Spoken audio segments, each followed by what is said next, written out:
25,000 பக்தர்களுக்கு கிடாக்கறி சோறு, 5,000 கிலோ ஆட்டுக்கிடா கறி. அங்காளம்மன் கோவில் வேட்டை கிடா வழங்கும் நிகழ்ச்சியில் அமர்க்களம்.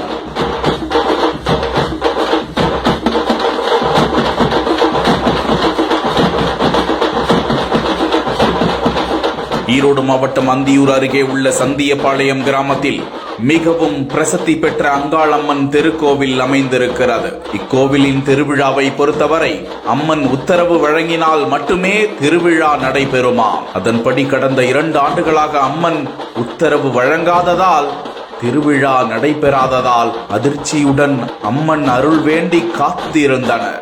இந்த நிலையில் இந்த ஆண்டிற்கான திருவிழா நடத்தப்படுமா நடத்தப்படாதா என அம்மனிடம் கையேந்தி வேண்டிக் கொண்டு பூ போட்டு உத்தரவு கேட்கப்பட்டது.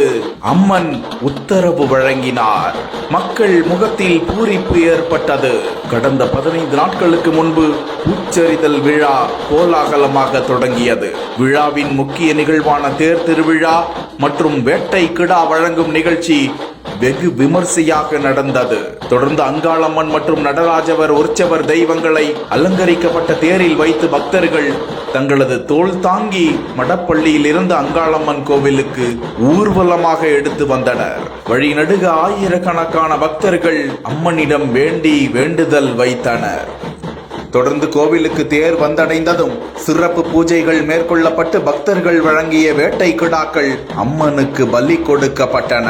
பலி கொடுக்கப்பட்ட கிடாக்கள் கோவில் வளாகத்திலேயே வெட்டி சமைக்கப்பட்டு பக்தர்களுக்கு அன்னதானமாக வழங்கப்பட்டது. சுமார் 5,000 கிலோ ஆட்டு கிடாக்கறி மற்றும் சாதம் சமைக்கப்பட்டு மலை போல் குவிக்கப்பட்டு சாறை சாறையாக வந்து கொண்டே இருந்த 25,000த்திற்கு மேற்பட்ட பக்தர்களுக்கு அன்னதானம் வழங்கப்பட்டு கொண்டே இருந்தது. அனைவரும் வயிறார சாப்பிட்டு அம்மனை வேண்டிக் கொண்டு நிம்மதியோடு வீட்டிற்கு சென்றனர்.